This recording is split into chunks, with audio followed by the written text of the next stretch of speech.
Be well, be blessed. Have you ever really read scripture? I mean, have you really read the Bible?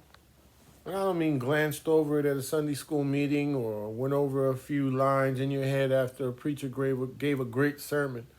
I'm talking about read the Bible from the front to the back, back to the front. You may not understand it all, which a lot of people don't for whatever reason. That's valid, because the truth is the Bible is written in such a way, it's masterfully crafted to be a code.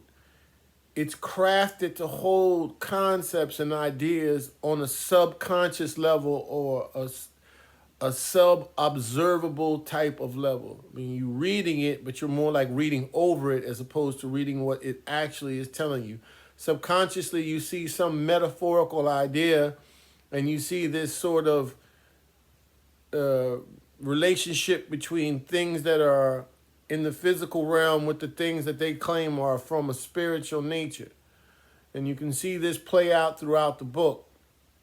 This relationship between, let's say, an animal and the way that animal behaves and a particular idea they're trying to express, like David the Lion-Hearted, sort of suggesting that lions have courage, and so did he. This sort of thing is rehearsed through the Bible.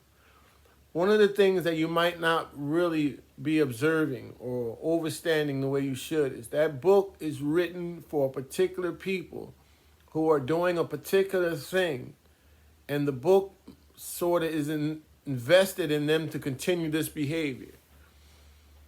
If you think that this book is really about some imaginary being floating around in space somewhere, looking down on what this sort of existence or plane of existence is, and is in control of that, then you might want to consider that you've read the scripture wrong.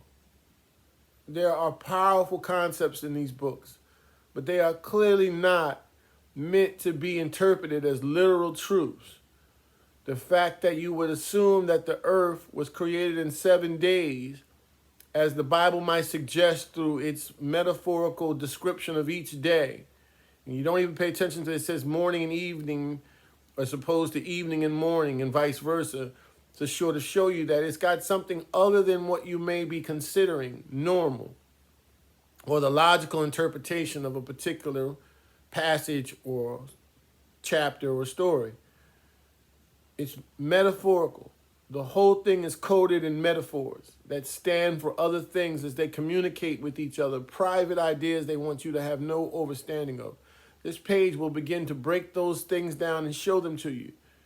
It may be a little bit difficult to digest at first, but over time you'll see the connections that are consistent throughout the book, and then you begin to have a better understanding of what it's saying. And I wish you well with that, and that's my only goal here. So it's coming with this waiting for winter solstice to change magnetism.